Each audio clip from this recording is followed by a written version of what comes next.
সুজাতা দেবীর 3 ছেলে আর 3 বৌমা ছিল। তাদের মধ্যে রেখা আর উমা ছিল ধনী পরিবারের মেয়ে, আর ছোট বৌমা কোমল ছিল গরিব পরিবারের।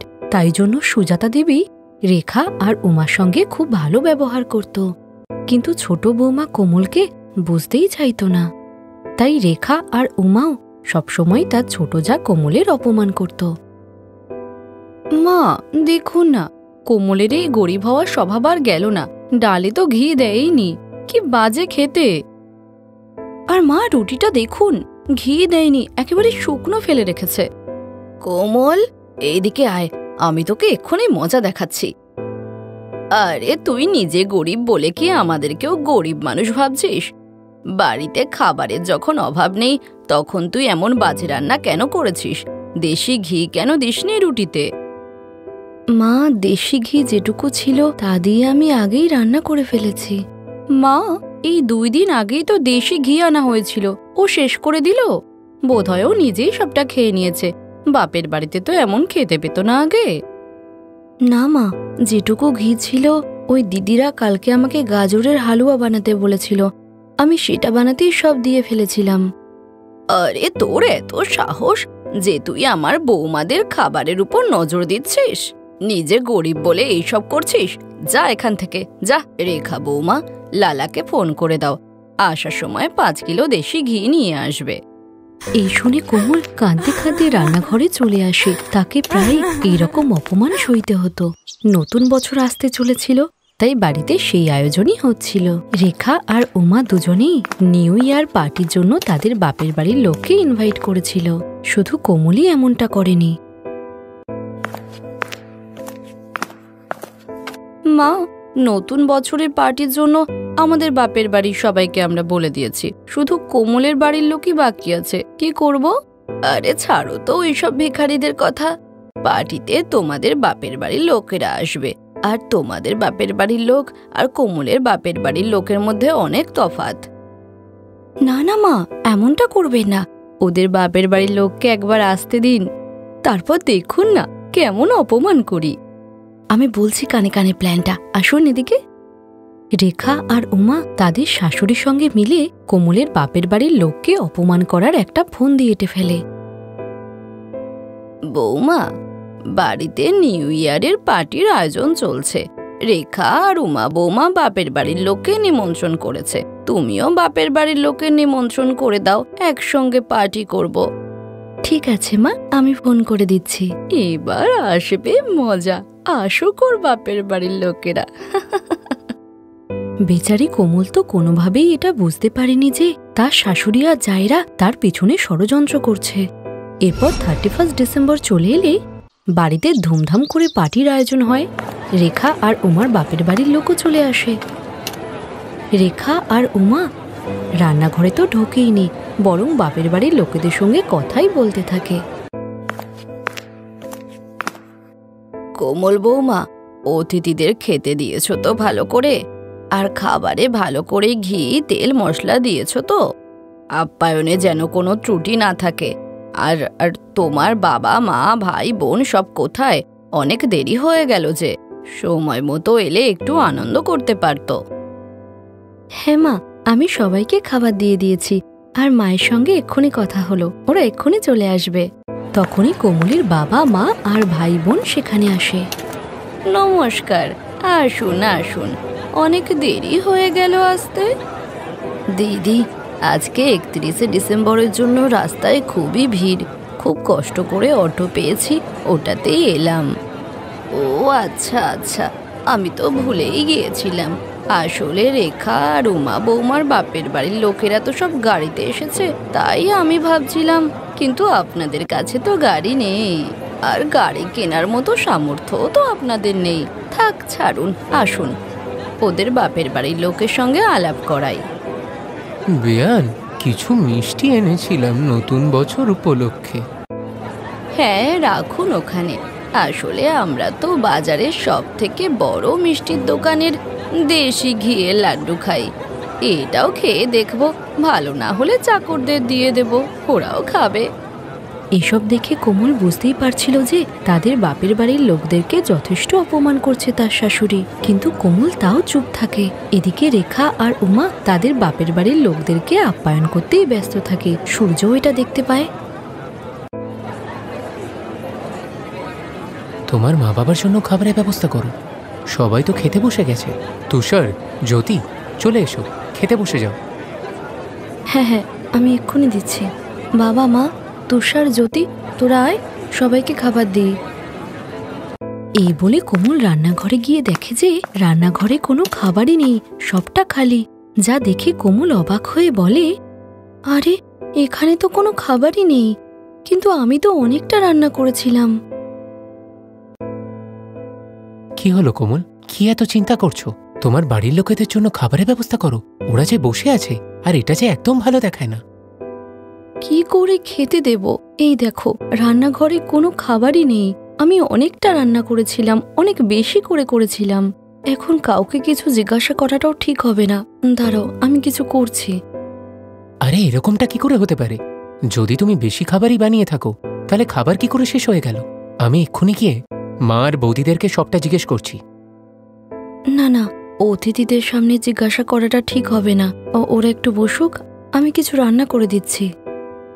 দাঁড়াও, আমি এখন বাইরে থেকে খাবার অর্ডার করছি। তুমি এত তাড়াতাড়ি খাবার কি করে বানাবে? না না, বাজারের থেকে আনলে সবাই বুঝতে পেরে যাবে। তুমি টেনশন করো না, আমি রান্না করছি। কোমলের বাপের বাড়ির লোকেরা অনেকক্ষণ বসে থাকে। এদিকে কোমল সূর্যকে কিছু খাবার অর্ডার করতেও বারণ করছিল, কারণ কোমলের বাবা মা এটা জানতো যে আজকে সব খাবার কোমলই তৈরি করেছে বাড়িতে। কোমল তার বাবা মার সম্মান বাঁচানোর জন্য তাড়াতাড়ি লুচি আর আলুর তরকারি করছিল।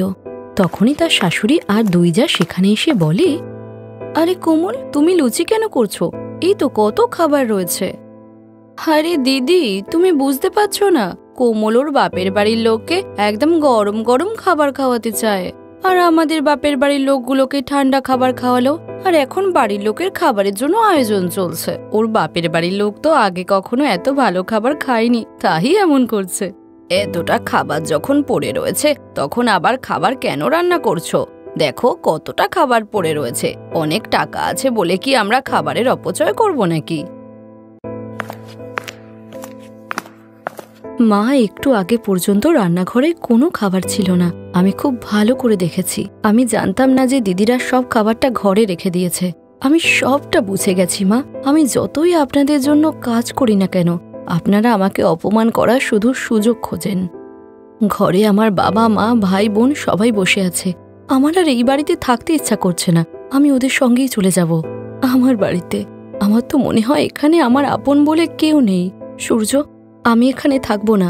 যেখানে সম্মান নেই সেখানে না থাকাই ভালো। দাঁড়াও কোমল, তুমি একা যাবে না, আমিও তোমার সাথে যাচ্ছি। এখন আর আমরা এখানে কিছুতেই থাকবো না। যেখানে আমার বউয়ের কোনো সম্মান নেই, সেখানে আমার থাকার কোনো প্রশ্নই নেই। এতদিন আমি চুপ ছিলাম। ভাই সূর্য, এমনটা বলিস না। পরিবারে তো ছোটখাটো কথা হতেই থাকে। কোমল, তুমিও সবকিছু ভুলে যাও। আর মা, তোমরা বছরের প্রথম দিন সবার সাথে এত খারাপ ব্যবহার করে কেন সকলের মন ভেঙে দিচ্ছ? কোমল, শান্ত হও। আজকে গেস্টরা চলে যাক, তারপরে না হয় আমরা কালকে কথা বলছি।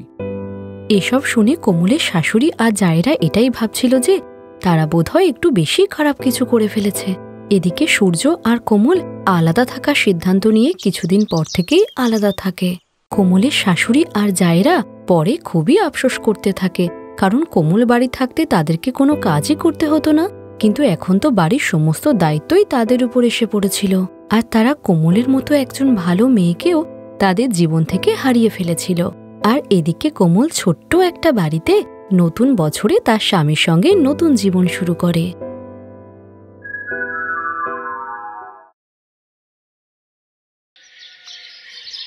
সোহিনী ধনী পরিবারের মেয়ে ছিল। রোহিতের সঙ্গে তার লাভ ম্যারেজ হয়েছিল। রোহিতের ফ্যামিলি ঠিকঠাক ছিল। রোহিতের বাবা রমেশ একবার খুব অসুস্থ হয়েছিলেন, যার পর থেকে রোহিত তাকে কাজ করতে নিষেধ করে। আর তার ছোট ভাই পড়াশোনা করছিল, তাই বাড়িতে একমাত্র রোজগার করত রোহিত। রোহিত, এটা কি? তুমি আমার হাতে মাত্র 500 টাকা ধরিয়ে দিলে। তুমি জানো পার্লারের কত খরচ? অন্তত 10,000 টাকা লাগবে। সোহিনী, এ কি বলছো? 10,000? 1,000-2,000 হলে তাও আমি তোমাকে অনেক কষ্ট করে দিতাম। আর 10,000 টাকা যদি তুমি পার্লারে খরচা করে দাও, আমি সংসারে কি দেব বলো? বাবার কথা মতো যদি আমি তোমার সঙ্গে বিয়ে না করে আনমনের সঙ্গে বিয়ে করতাম, তাহলে আজ কত সুন্দর জীবন হতো আমার।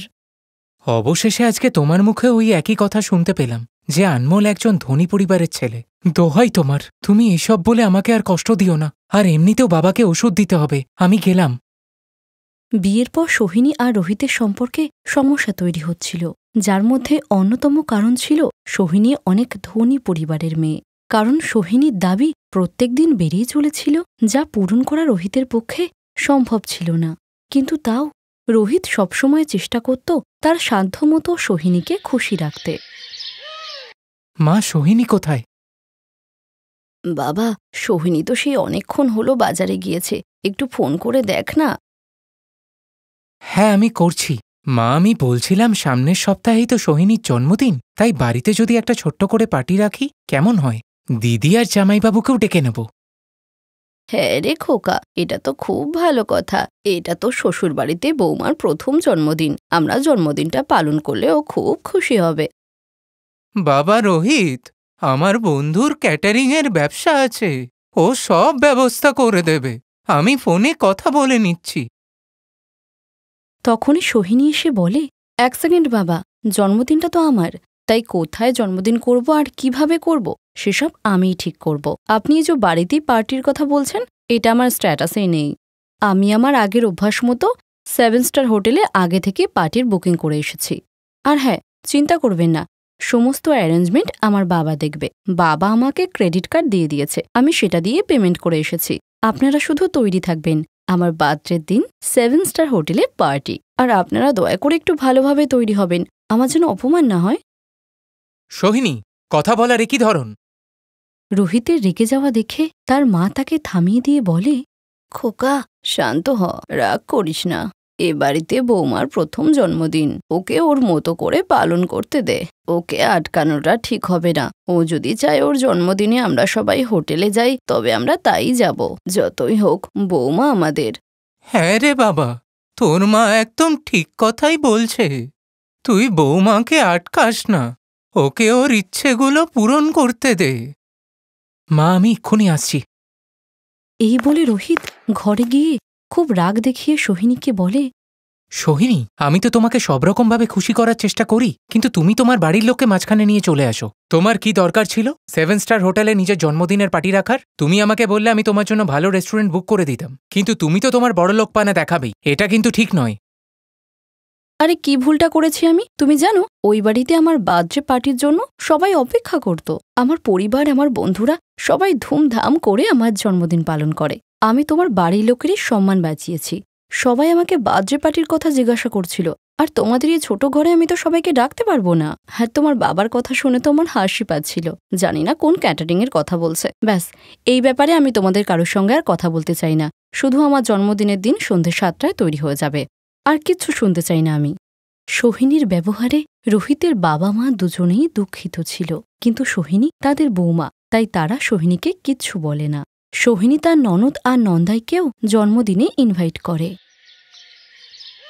এরপর সবাই যখন খাওয়ার টেবিলে বসে আছে, রোহিত, এটা কি? মা চাদর গায়ে দিয়ে কেন এসেছে? মা তো এমনভাবে রয়েছে যেন সেই ডিসেম্বরের ঠান্ডা পড়েছে। গরমের সময় এমনটা গায়ে দেওয়া, কি ভাববে সবাই? সোহিনী, মার এসিতে থাকার একদম অভ্যেস নেই, আর এখানে তো ফুল স্পিডে এসি চলছে। আর এমনিতেও মা বেশিক্ষণ এসিতে বসে থাকতে পারে না, শুধুমাত্র তোমার জন্যই এখানে এসছে। আর এমনিতেও পার্টি শেষ হতে এখনো অনেকক্ষণ সময় লাগবে, তাই আমি মাকে ওই শালটা গায়ে দেওয়ার জন্য বলেছি। মা সোহিনী, একটু এদিকে আয় তো। হ্যাঁ বাবা, আসছি। মা, কেক কাটা তো শেষ। আমরা আমাদের পছন্দের খাবার অর্ডার করে দিয়েছি। তোর শ্বশুরবাড়ির লোকেদের নিজেদের খাবারটা চুজ করে নিতে বল। বাবা, এনারা তো ওই ডাল রুটিই খাবেন। এমন 7 স্টার হোটেলের খাবার খেয়েছে বলে তো মনে হয় না। ওই দেখো না, বর্ষা দিদির ছেলেমেয়েরা এমনভাবে কোল্ড ড্রিঙ্কস খাচ্ছে যেন জীবনে কখনো খাইনি। সত্যি, আমার জন্মদিনে কেমন অশিক্ষিত শ্বশুরবাড়ির লোকদেরকে ডেকেছি। আর তখনই বর্ষা সেখান দিয়ে যাওয়ার সময় সোহিনীর কথা শুনতে পেয়ে নিজের বাচ্চা দুটোকে বুঝিয়ে সেখানে বসিয়ে দেয়। আর রোহিতের বাবা মা খুব ভারী খাবার খায় না বলে তারা ডাল আর রুটি খেলো। এদিকে রোহিতের মনটা খারাপ ছিল আর বর্ষাও সোহিনীর কথা শুনে নিয়েছিল। শুধু সোহিনীর জন্মদিন হওয়াতে কেউ কিছু বলতে পারছিল না। কিছুক্ষণ পর সোহিনীর বান্ধবীরা আবার তাকে নাচ করার জন্য ডাকে। সোহিনী, আয় না, আর একটু ডান্স করি। তোর জন্মদিন আজকে কি মজা হচ্ছে।